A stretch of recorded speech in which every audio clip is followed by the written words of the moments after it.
Good evening, everyone, and welcome into the Tavern. I want to start off tonight's episode by sending our condolences from the Golfing Dads Tavern to the Woods family for their loss that they had today.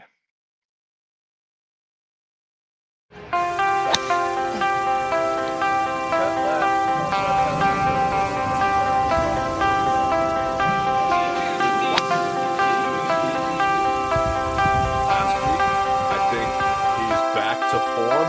He fell off a little bit last year, but he also was named Ryder Cup captain. Damn it. By going into Give me the King of Gravity!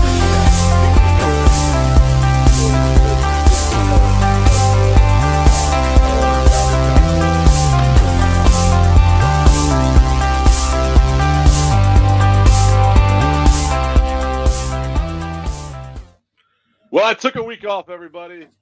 Hey, welcome PGA back. Show. Thank you.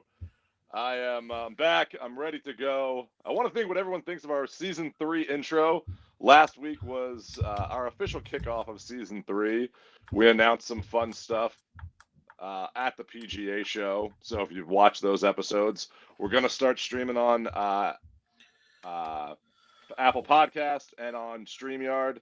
Or we are on StreamYard. On Spotify. That's the Spotify. I'm looking for. So keep an eye on our social media pages, and we will get that once we know the go live date of that. Everybody out there, you'll know basically as soon as we know. So If you're tired of But looking Greg- at our faces and just want to listen to us, then and guess what? Tonight you only get to listen to the two of us. it's so nice. We don't have to listen to Steve tonight. He's at a conference for his actual job, not this fake job that we do for fun. Yeah. But so we have to do other things at times. I was with the family last week. Spent the week at Disney World after the PGA Show. Had a lot of fun. Stayed at the Evermore Resort. Dave, you were there. I was there. The week before. What did you think of that resort? What was your impressions? I do really enjoy the quick shout out, shameless plug, Oh, Evermore Resort. I didn't get one of those. I should have bought one of those. Yep, shameless plug. That was a nice gift that they gave to us for staying there. I'd show the other side of the cup, but we prefer these than what's on the other side of the cup there. So, Yes. but Evermore, I hands down love the Evermore Resort. I think it is a world-class golf destination there in Central Florida with their two courses that they have there, and being so centrally located. You're at Disney Springs in under 5 minutes, and pretty much be on I-4, 528, 429, 417 pretty easily from right there. I know you stayed in the flats just like I did, I believe, in the 4-bedroom flats. Great. I've also been fortunate enough. We did a house there with our extended family over Thanksgiving, and Right. I forgot you did that. And so this was the second year that we've stayed there at Evermore, and I can't thank the guys and their golf team there at Evermore enough for everything that we've been able to do there. Yeah, they had a great crew there. I mean, I stayed at 4 different resorts over 2 weeks in Florida with the PGA Show. My family in town. Stayed at Disney. Had a great time at Disney. Had a great time at the Holiday Inn property out there. That vacation property. So. But so let's get into. We talked Steve's experience at the PGA Show. Last week. Let's get into first round before we get in that with that. So, Yes. With that. Are you always looking for a safe and accessible place to store your phone in your cart during a round of golf? Well, our friends at Desert Fox Golf have the perfect solution, the Desert Fox Phone Caddy. Just strap it to the cart window frame and you're all set. Also worried that you will miss your favorite podcast, The Golfing Dads Tavern? They have a solution for that as well. Just add their DJ 10 speaker so you don't have to miss a minute of our show. Find these great products and more at desertfoxgolf.com. Oh, new sponsor out there, Desert Fox Golf. Check them out. Great phone caddy. I use it every time I'm using a cart on the course.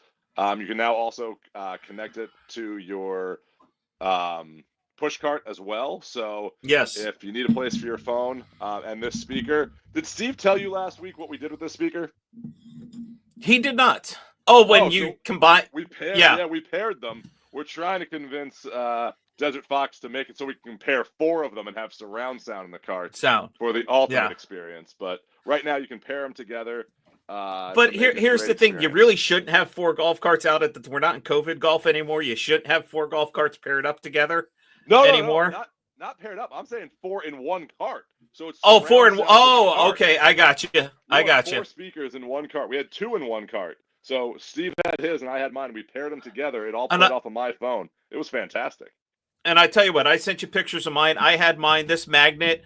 I trust in this magnet. I had it because it was raining while I was out playing. I had it in the bar across the inside of the golf cart, magnetized right there, so it didn't get wet while it was raining, and I was still able to enjoy some tunes.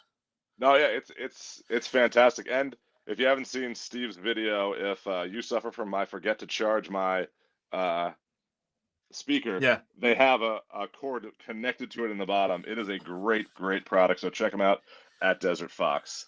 But with that, let's get into first round.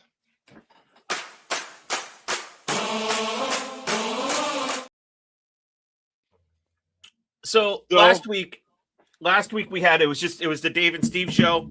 This week it's the Greg and Dave show, the original Golfing Dads. It's what the fans want. Giving people what they want. So Steve and I got a chance to talk about his experience last week at the show, and we all know that I missed out on this, so we're gonna kind of Steve and Greg probably had a lot of similar experiences, but you each got to test out some different things. Let's start at the top here. Let's start at demo day. We'll start out there in the weather and everything else that was demo day. What was your take on weather aside? We've seen demo day go from what it used to be pre-COVID to where it is now, and if we don't take the weather into account this year, what did you think of demo day this year? Unfortunately, demo day was not great, but I think the weather had a lot to do with that. It was wet, it was raining, it was in the 30s. It was like I was here. The weather was so cold and wet. We had a great time at demo day, and I really think the weather was the biggest factor that took away from it. Did you see more companies out there at demo day this year, or about the same as what we saw last year? Less. So it felt smaller. It felt like you were walking further in between. Years ago at demo day, there was a lot more, like you were tripping over companies as you were walking through. It felt like when I walked from Cobra to Titleist, there was a few companies in between, but they were even spread out. But they were trying to set up too because of the weather. I think some people didn't even show up because of the weather. I will say that the PGA team did a fantastic job with demo day. I have to give props to the PGA team that set this all up. All the volunteers that were out there in the rain, they did an amazing job with what they had there. But overall, I wish more companies would show up to demo day again. I'd like to see a lot more stuff to demo. That's really what was there. The people that showed up did a fantastic job. I will say Cobra had an amazing tent out there. We did something. You'll see a clip of it in Smack of the Week this week. But there'll be more coming down the road when we talk more about it. We're going to have more videos on our YouTube channel and Facebook. So that being said, who was your favorite out there at demo day? So my favorite, it's a tie. It was really, and this is not because we work with these companies a lot. Cobra had a great setup out there, and getting to try out their new adapter was amazing. And that's, to be honest, one of the best products that I saw the whole week. That adapter, when I first heard about it and was going to see demo day, I was like, this seems like it's a crib text, and I'm gonna unlock the Da Vinci Code by twisting this thing around. When after using it, it is unbelievable. Yeah. The other thing that was really cool was Bridgestone. They had their Cybertruck out there. So if you watched our interview with Bridgestone, and your box is upside down, Dave. If you watched our interview with Bridgestone, the Cybertruck was in the intro about that with their new E12 series that was on there. But those two had great setups. Mizuno had a good setup out there. Titleist always has a great setup out there. Ping had a good setup out there. Makefield putters, who we did a lot with this week, they were out there on the putting area.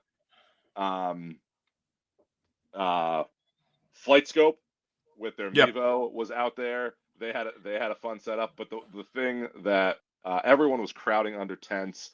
No one really wanted to hit stuff or try stuff because it was so wet and rainy. So it kind of put a damper on the day, and I don't think companies had the opportunity to show what they could have on demo day. So, because we know the weather was it was horrible. I was out playing golf in it. Steve and I have talked about this on how much more full the Wednesday, Thursday, Friday portion of the show was at the convention center. Let's get your thoughts on, we've been outside in the cold and the rain, now we're coming into Wednesday, here at the show. And, we've talked about this as a group. You guys probably walked about 25 some odd miles, in there in the show. And, what was your take, on, some of the things you experienced, walking around on the floor there, on the show? I know we've talked Sky Caddy, we've talked Makefield, we've talked about Bridgestone. What was your really overall take, coming back in from outside in the cold, into that show floor on Wednesday? Night and day, because inside in the Orange County Convention Center, it was packed, it was fun, it was full, it was bigger than it's ever been, and everyone was there. It was crowded. All of the bells and whistles were out. It was an amazing show this year. So, like, you went from demo day, which unfortunately I think, like I said, the weather did a lot to damper that. But you went from that to the show floor, and the show floor just had everything you needed. To give you day one on Wednesday, I had 15,000 steps and walked 7.1 miles.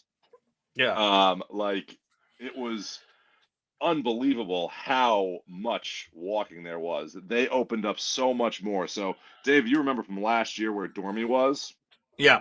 So past where Dormy was, they opened up even that section back there, and that was even filled all the way to where they do the stage show on, I want to say, what is it, Thursday night? Wednesday or Thursday night, yeah. They did the concert. I think that was Thursday night. And that area, that Dormy was back in that area now, even further over there. So there was so much more to walk. There was so many more companies out there. And just like every year, people were out there to help people out, have fun, and talk golf. But it was exhausting. But that was a night and day from what demo day was to what that was on an experience level. And we're fortunate enough as this podcast, we get this set up there on the show floor and do our show live. From there, what's we've had a chance, we've reposted these, go back on our page, watch some of those interviews that we got to do. But what was it like for you this year? Last year we were a group of three, this year it was you and Steve, and we had some amazing friends jump in and help out there. But what is that experience for you like? They're doing those interviews in that hustle and bustle environment. The setup this year wasn't as good as last year, in the sense I felt like the Wi-Fi wasn't as strong. So if you watch some of our videos, it might be a little bit choppy, and I do apologize for that. And that's partly on our technical issue. The PGA Show, the team that was in the media center was awesome. Like, they were on it. They were helping us out. They were helping us set everything up. You can see we were in two different locations for filming. One that was like that studio setup that we had last year, and then one that was kind of off to the side that had a gray curtain So we were kind of out in the middle of the floor, which was neat. They had great lighting, great setups, great staff that were there to help you say, hey, here's your studio. What do you need? What can we do for you? What can we move around? And it was just a lot of fun. The location was kind of pushed off to the back corner this year. I liked kind of where it was last year, it being more centralized. But I think it was just a bigger show floor, and they put it where they could. This year, they had a great stage that we were going to use for a shoot one day, but we got bumped out because someone else beat us to it. But it was a lot to do while we're there. While you're trying to film stuff, you're trying to go meet with people, you're trying to talk to people. Steve and I went nonstop for 3 days in that place, and I was exhausted by the end. I lost my Yeah. voice on Friday. Like the interview that you saw last week, I was going to do that with Steve, but I couldn't talk. Like that's Yeah. how much, because of being out in demo day, and I did more of the filming on demo day in the rain. So I lost my voice for that. So I let Steve do the interviews on Friday. The interview you're going to see tonight was also same thing. Let Steve do that because I just couldn't talk. I like being behind the camera those days. So And we all know Steve has the gift for gab. What because we didn't get to experience demo day as what demo day is. Taking Wednesday, Thursday, even Friday. We have a lot of our friends of the show that we stop by and visit. What's one of the products you got a chance to try out that we haven't necessarily had on our show here before, but you really enjoyed? So the cool thing that when we've had them on our show at the show, we haven't had them on during the regular season. During the PGA season, they've been on Makefield putters. They have a new fitting system that, like a putter that angles and tells you where your lie is on the putter. So you're either toe up or heel up, and it keeps it centered on there. So that was one of the real cool things. And yes, he's so quiet. Yeah. I know Steve's very Yeah. quiet. So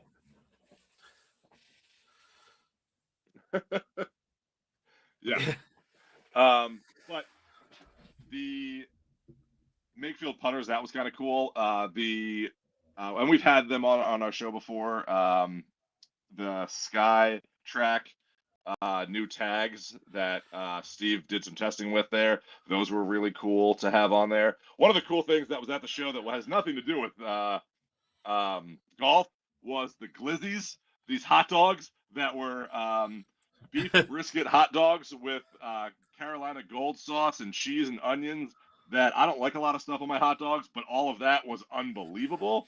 They had booths all around for that, and they were promoting it as a golf hot dog. So that was something that was really cool. But seeing all the people that we know, seeing a lot of the clothing lines that were there, that stuff is that's coming out. There's a lot of like gimmicky stuff that people always go to like get free stuff, and that we kind of avoided that kind of stuff. We kind of wanted to talk and get people's interviews with people that we see in the industry, and didn't want to like get caught up in I need to get this and I need to get a free thing here, and we kind of stayed away from a lot of that stuff. But yeah, those were a lot of the highlights that I saw with stuff out there. But I would say like the Makefield putter thing was really cool. So as we'll wrap up here, and we'll kind of conclude our run on the PGA show here. If there's one thing that you could change about the show, add a day, do something else, from not just a podcast perspective, but from a golf industry perspective, what would you look to change possibly at the show? It would be demo day. Try to get demo day back to having a little bit more, like either make it smaller and have like a lot of the demo stuff. Like it didn't feel like it was a demo day at demo day. I would like to see more interaction with that, and the weather. Demo day, what it used to be, was a lot better, in my opinion. The show itself, so Wednesday, Thursday, and Friday, wouldn't change a thing.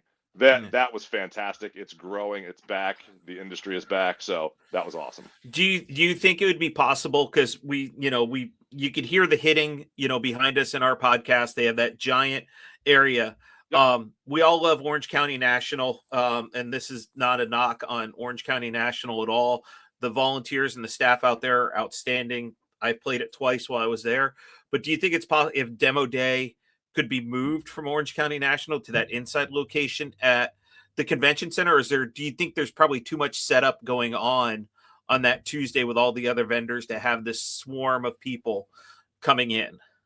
I think if Orange County had enough of like another area where demo day could be separate from the show floor, that would be fantastic. Or have that back area just be a demo area and reconfigure stuff a little bit. That might work out. But I like being outside to hit stuff. I like having an Orange County National.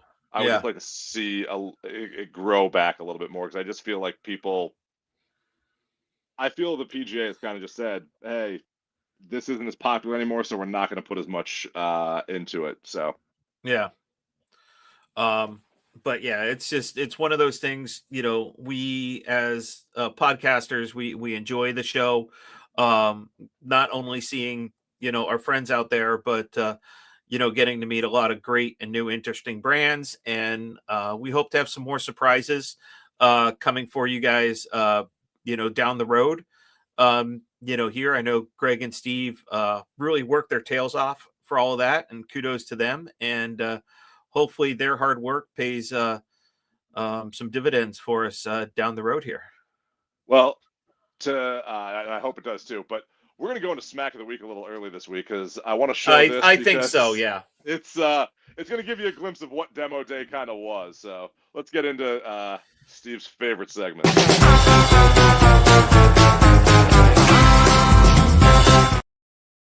So I'm going to call myself out here. This was part of the video of me testing out the Cobra driver, and I will say this is my best Scotty Scheffler impression. Oh, well. All right? Yeah. How'd that go, though? That was one of your highest ball speeds, actually. Okay. All right, I got to get that slip down now to get that ball speed. And actually, it was a pretty good spot. Look, right now we're trying to fix your height. We went from... Like you can see from the testing, like what they were doing, I actually hit it very well there, but my foot slipped out from under me. So, yeah. But I gave it a good smack. So that was our Smack of the Week this week. Yeah, and you can see the weather there.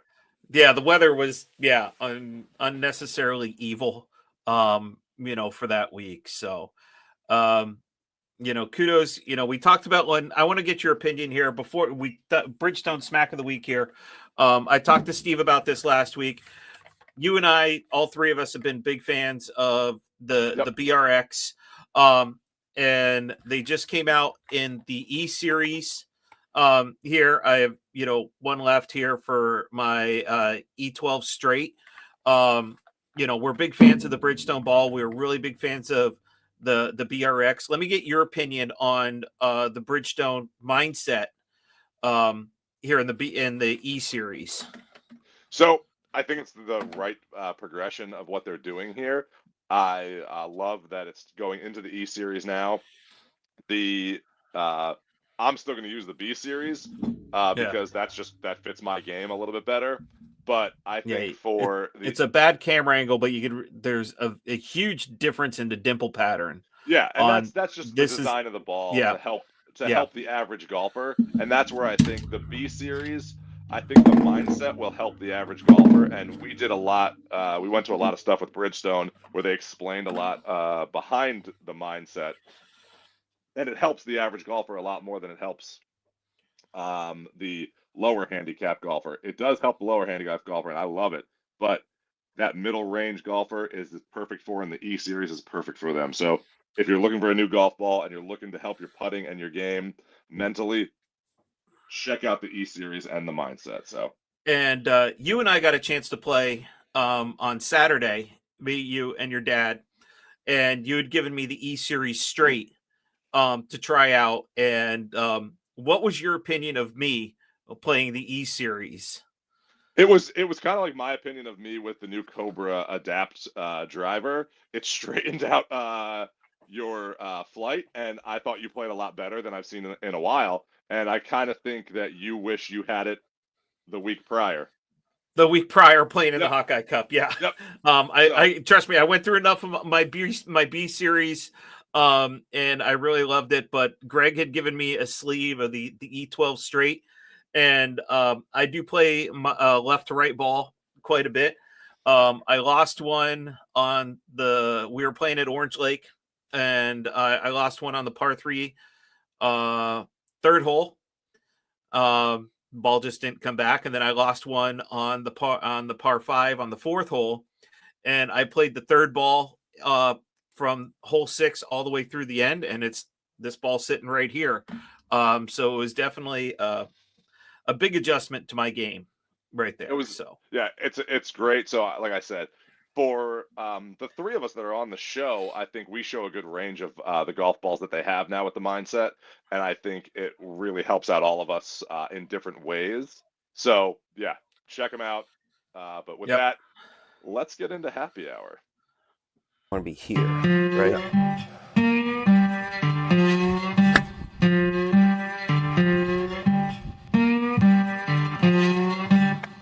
Okay.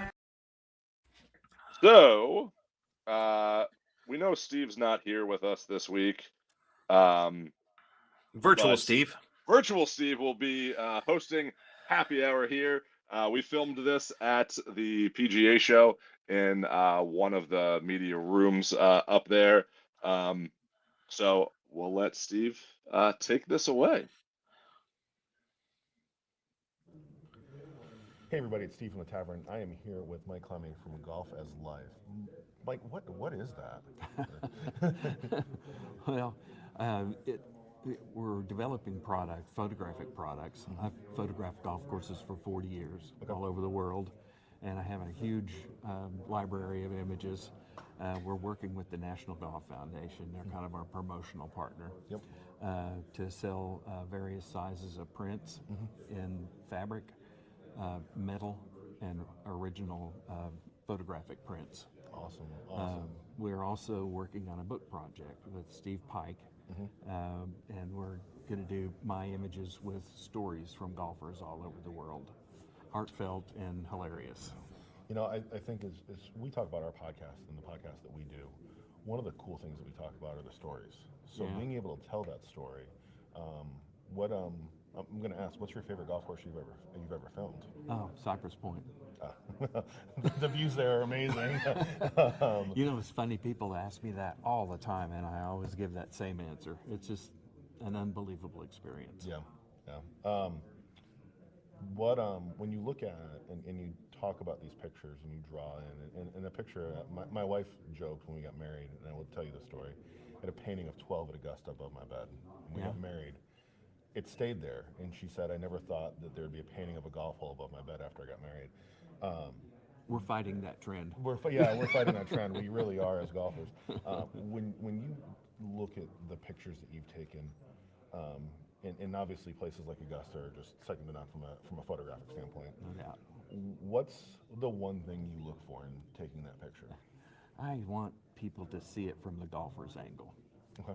Not from up above, not from over in the weeds, but exactly what the golfer sees when they're playing the course. I want people to, and know people, I want people to experience that golf hole and think about what club they'd pull out of their bag and where they'd place the shot. Yeah. If you've got them that long, you've got them. Yeah. You know? No, that's awesome. What's your favorite hole you've ever photographed? Oh, probably 12. 12 at Augusta? Yeah, probably 12. I will tell you, having had that picture, I finally got to go to the Masters in 2023, and we walked up 13 and got to 12. As we walked the golf course, we came down 16 and then went down 13 to 12, and you get to that point on the golf course, and I'm literally holding back tears. It was the first time I'd ever been there. Yeah, it's an experience. And I don't even know if I would be able to even pull the club, like just take it away on that hole, because it's just you're just literally in. It is like you call it, it's Amen Corner, and that hole, you stand there.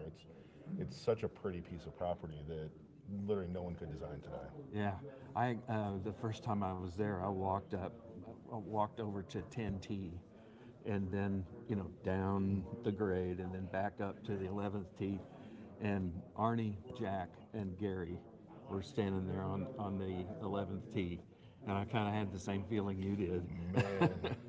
But then I have down to tell there- you a funny story. Greg, Dave, and I went in 2023. We went to the Masters. We walked up 10, and I don't ever recommend anybody doing that. That is not something that anyone should ever do. You got to the top, and we were like, medic. I've watched it my whole life. I had no idea that there was that much elevation change. Yeah. It's crazy. What? Let me ask you this. You've obviously been to a lot of golf courses. What's the one golf course that surprised you, that filmed amazing? Wow. Ballybunion was pretty fun. Yeah. Have you been over there? I haven't. No. Check Yeah. it out. Okay. Check Ballybunion, and then Waterville is just south of there. Both of them are right on the coast. They're just unbelievable. Okay. A lot better than what I ever imagined. Okay. That makes sense. Do you play golf? I don't. You don't. So you photograph golf from the golfer's view, but you don't play golf. Yeah, I played a lot when I was younger, and I had back surgery, and I really haven't. So you understand the golfer's view, but yeah. But I'm really excited about all of these new par 3 golf courses that are coming out, because you don't have to flail the ball. I had the Cradle. We were down at the park. I don't know if you're familiar with the park down in South Florida. We were down there. I had dinner there. We didn't play. We played another course that day, and then we were coming back. But I really want to get back down there and play the park. That's really exciting to me. I think that par 3 aspect, especially for a resort course or a destination course, is a huge thing. We just had Rob from French Lick on, and they are building a par 3 course at French Lick. I just heard that just a few minutes ago. Yeah. Check out, if you're ever over in my area in Oklahoma, we have a resort there called Shangri-La, and they have it's about a year-old par 3. It's called the Battlefield. Okay. It is unbelievable. Okay. That's good to know. When somebody reaches out to you, like, what's the process like to get you to come and shoot a golf course? Just call. Just call you. Okay. That's good to know. And I don't do that as much as I used to. I used to photograph about 100 a year. Okay. But I still love the travel, and I still love seeing new places. I love being the first guy there the day they cut the pins in the green for the first time. When you get to a golf course and you get out there and you look and it's first time there, what's the process like for you to go through that, to find where you want to take pictures from and things like that? I drive the golf course 1 through 18 with a scorecard, and I make my notes as to where I need to be at particular.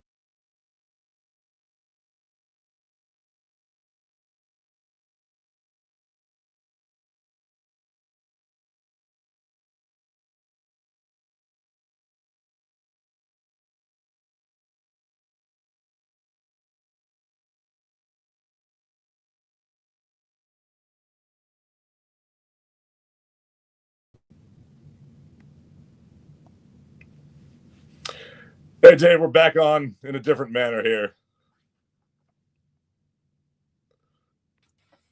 So, can you hear me, Dave? Yeah, it looks like we had some little technical difficulties going on there. We will try and pull that interview out and get that posted on our socials. It's unfortunately technical difficulties happen sometimes in the world of live podcasts. It does. So, yeah, we had some technical difficulties there. And like you said, I will post that on our YouTube page for our folks to watch there. I'm having some problems with my computer right now. I don't know what was happening on that end. So I switched over to my iPad here. Hope everyone can hear me okay out there in Golfing Dad's Tavern land. So you were there for the interview, and I think having a photography is such an interesting thing. My mother-in-law did it for 40 plus years as a professional photographer, but my father-in-law still does it. Yeah. sports photography and photography of golf courses like that for prints that hang on the wall, and everything else is such a niche market. Yes, anybody that has I could take pictures, I have an iPhone. You don't get that type of quality with that. What is you were behind the camera there, of course. What's something you learned from him about all these amazing experiences that he's had out there? So it's just he really likes taking photos of the golf courses being out there. He said he's not much of a golfer himself, but he really likes getting out there. And you can see the interview for yourself. We'll have more of that coming forward. But he's putting a book together of all these golf courses and a great compilation of it. But his photography is amazing. So check it out.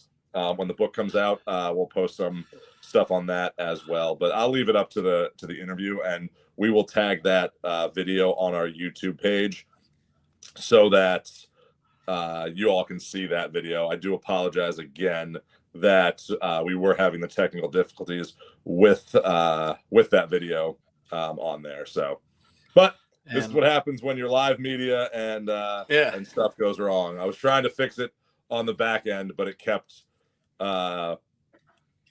getting a little bit choppy there. So I wanted to you know whose fault this is? It's Steve's fault. It's Steve's fault.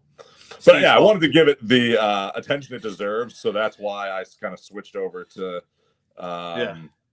something else, because my computer was giving it a lot of problems there. Yeah. But with that, I think we get into last call and talk about some other stuff that's going on. Talk some pro.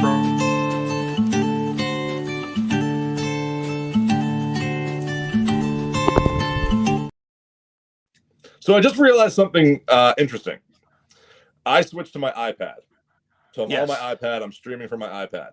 I grabbed my mouse out of just habit. Because it's tethered with my iPad and my computer, it worked on my iPad. Ooh. I didn't know that. I just grabbed it. I'm like, wait, why am I using my mouse? And then I looked at the screen and the cursor was moving around. The things you learn. I know, because of how it's tethered between the two. That kind of worked out better than I ever expected. So kind of interesting. But had a fun golf tournament last week. Yes, we did. Before we get into this, I want to call it out. Probably one of the most amazing golf shots that I have seen from Cameron Davis. A ball, in the tree, any of us probably would have broken a club and everything else, and the guy knocks it to 3 feet. Just what an amazing punch out that he had from there. Even the announcers were saying, his best bet is to, put this in the bunker and try and make par. And, he comes down steep on a ball and spins it to within about 3 feet. But and I have to call out Shane Lowry now has the 3 greatest PGA hole-in-ones of all time. That's unbelievable. Does it get big? Yes, a hole-in-one is a hole-in-one, and you take it from what he has accomplished with those hole-in-ones. But if you ask someone what their 3 probably favorite par 3s in the country are, TPC Sawgrass 17, Augusta 16, and the 7th at Pebble are going to be on that list. Yes. And he's aced all of them, not just out there, on tour. In tournament. He's aced all of them. Yes. That's crazy. But what a week. Saw a lot of great scores out there. Props to, and you can see it under my title. The winner is me. I had Rory for the first win of the year. So in, the scheme of it, but I tell you what, Sepp Straka played some unbelievable golf. There, he kind of fell apart a little bit there on Sunday. Rory played very steady, kind of just he took it away on, I think it was 12 or 13. Shane Lowry was there all the way to the end. I saw a post saying that the U.S. Ryder Cup should not ever consider Pebble Beach as a location because the top 5 players there were all part of the European Ryder Cup team. They knew what they were doing. We did, we're big fans here. Let's, the Bridgestone ball. We saw Rory move balls, before this tournament even started because he liked the flight path a little bit better of the TaylorMade TP5. And Greg, let me ask you this: your opinion on this. How much do you think that plays an impact? A professional golfer making a switch like that right before a major event. This was not an elevated event, whatever you want to call it. These guys, are out there. They're hitting thousands of golf shots in practice. But how difficult do you think that is to make a switch from one ball to another, even if it's in the same family, before going out and playing in an elevated event? So I'm going to give you my experience, actually. So when we played last week, and I gave you the E Series, the straight ball, I actually switched to the green B Series. Not the green E Series. I switched to the green B Series. Gotcha. Just for I don't have it up there because I took it down to use it. I switched to that just to kind of see the RXS, the spinnier version, and it affected my game. It affected how I played. It affected what was out there, how I was striking the ball, how far I hit the ball. I hit the RX further than I hit the RXS. And I saw it and I felt it off the club face. So when you're making a switch like that, even if it's the right switch, it can have an impact on your game. And I think it's tough, and it can be a mental impact that's out there, but it can also just be a feel impact that you're not used to yet. So I think it has a big impact in the way that you're playing. And it could be a positive one, but it also could be a negative one. And for Rory, it was a extremely positive impact on his game right there. And I think, if you go back in any of our series, we've talked a lot about, having a golf ball fitting as something that's important to do, whether it's, the Bridgestone, like that we like here, or any golf ball that's out there.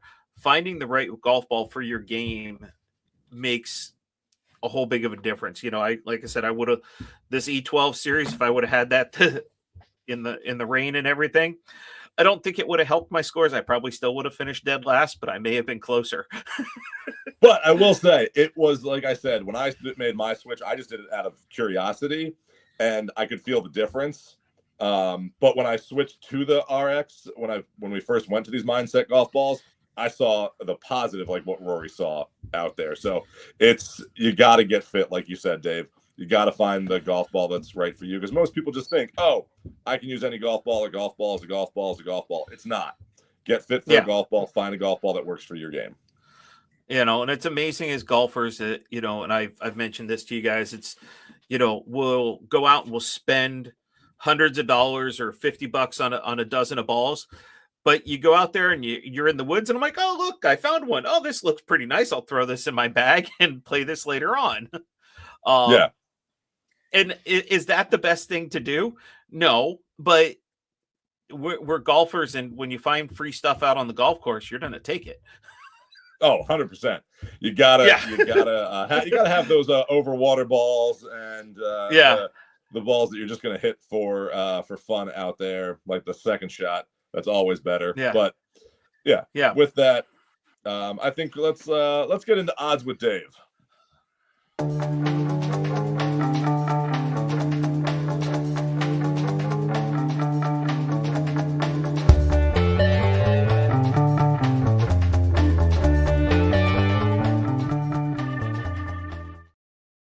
So Steve's the new Greg from last year.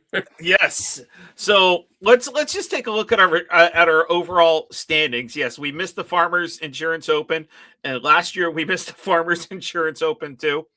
It's at a bad time. It starts on like a Wednesday. Yeah. after 4 events, after 4 scored events right now, Steve has a whopping 7 points because he took Ludwig this past week at ATD and he withdrew. So we had made a rule that he technically doesn't miss a cut. He withdrew, so Steve got 0 points there. So he's got 7 points after 4 events. Greg's got 26.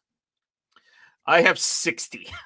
Well, here's the thing. You've had great picks that have almost won at events, and then you got the winner this week. So you have been on a roll. This is why it's called Odds with Dave, because this is your forte on this show. So you should be the one that has this many points. So congratulations to you. And congratulations to blocking Steve from getting the first pick this week. Yes. So usually the person that finishes last each week gets to pick first, unless somebody wins, which was me. So coming into at one of our favorite events, we know a couple guys, Desert Fox, maybe out there at Waste Management this weekend. We'll probably get into the Waste Management. Let's see what happens here at Waste Management this weekend. We know from the PGA perspective and everything that there could be some potential of changes between crowd control and consumption of adult beverages. Got out of control last year. It got a little out of control. The weather, just like the PGA Show and Demo Day, the weather had a lot to do with this. So I really don't want to make too much of it. Let's just, see what happens. The Waste Management is always the giant fraternity party. I think it more so than what, Greg, you and I lived in Hilton Head when that was a giant fraternity party, but it was a little bit more. It was a classier fraternity party. They had carpet. So, coming into Phoenix here, so Scotty Scheffler is playing in Phoenix this year. This is a tournament he usually doesn't play, but I think because he's had some time off and he's still trying to get his swing back right now, he's going to play in Phoenix. He's coming in at about 2.5 to 1 right now. JT at 12 to 1, Hideki at 16, Sung J M at 22, Sam Burns at 22, Tom Kim at 30, Sepp Straka, who has played really well so far this year. He's got a win under his belt, tied for third this past week at AT&T, led most of the way. He and Sahith are at 40 to 1. Corey Connors and Byung-Hung are at 45. Rasmus is at 50. Siwoo Kim at 55. And then everybody's favorite, Ricky, Lucas Glover is at 80. And I'm still scrolling for what was Ricky at? You said Ricky and then you said Lucas. Are they both at 80? Well, I'm still scrolling for Ricky. Let's just put it that way.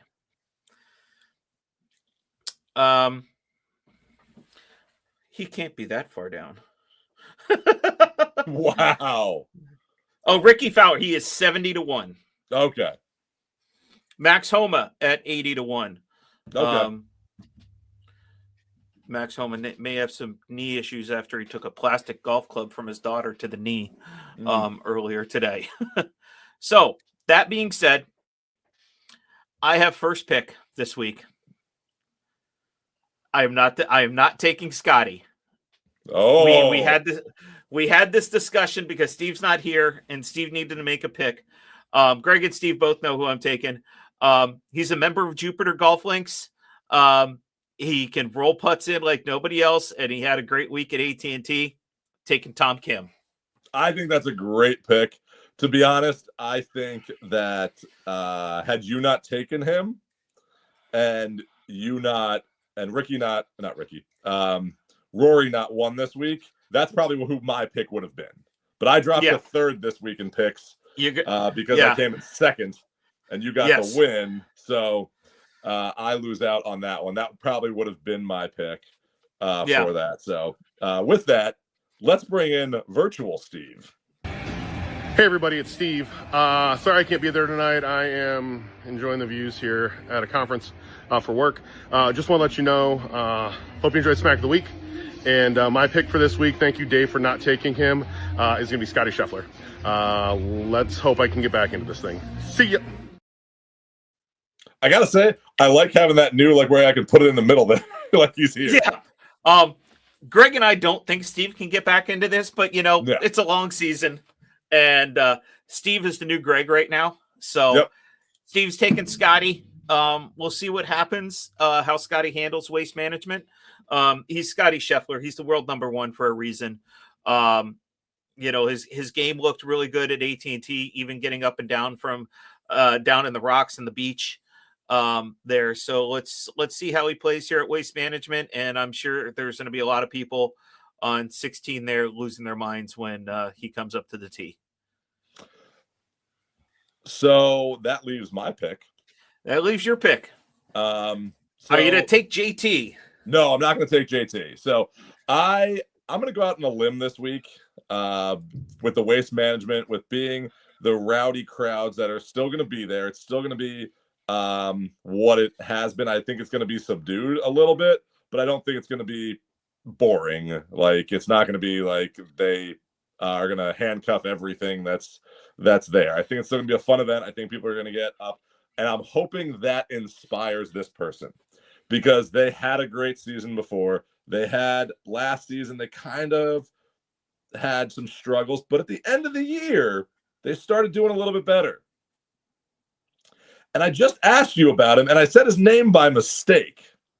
Are you taking Glover? No, I'm taking Ricky. You're taking Ricky? I'm taking Ricky Fowler this week. I would like to see him do something here, because I feel like events like this, like when he won the Players, when he did, he has events that can kind of pump him up, and I'm hoping this does this for him. It's one of those fun events. I'm going to take Ricky. I'm taking Ricky right now. Have my app open. There you go. I'm taking Ricky right now for I'm taking him for a top 10. Okay, good. That's what I'll take, a top 10, because it'll still keep me in a good place in points. I'm getting 4.5 to 1 right now on a top 10 for Ricky. So okay, I'll take that. I like that. So I think you're right. I haven't jumped fully back onto the Ricky train here. I don't know where our commish has been. Today he hasn't. I don't think he's chimed in at all. I think depending on what the weather does in Phoenix here, the weather's looked pretty good there for this weekend. So I think it's anybody's game. There's a lot of guys that have played really well. There's some that haven't come on as strong. Matt Fitzpatrick, he plays okay. He doesn't really play well at Phoenix in the past. I think Ashke is somebody to look out for here at Phoenix. I think the course sets up very well for him there. And, even going down the line, even you get down to Denny McCarthy, even down there at 80 to 1. Jordan Spieth is at 80 to 1. I don't think he's fully recovered from his off-season surgery yet. So those are just my picks. It's gonna be a good week out there. So we got the Waste Management and the Super Bowl. Super Bowl. Fun weekend. Check out our halfway house on Friday. We are going to talk the Super Bowl. You're a Dolphins fan. Like, let's just call it what it is. Not this weekend, I'm not. Hey, as a Giants fan, I am rooting for my boy Saquon. So I hope he has 500 rushing yards and 10 touchdowns. I will root for the Eagles I am living dead smack in the Midwest of Chiefs country. And this is like me flying the Penn State flag during football season. I got to cheer. You got to cheer for Philly right now.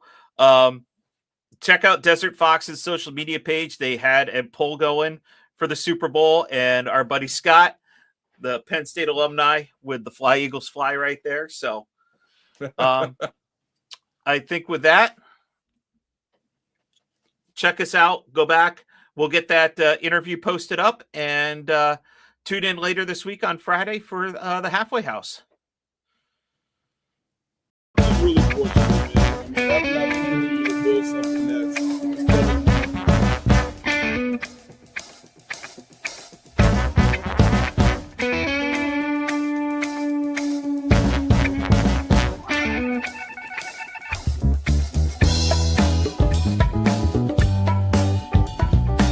has gone viral on our TikTok.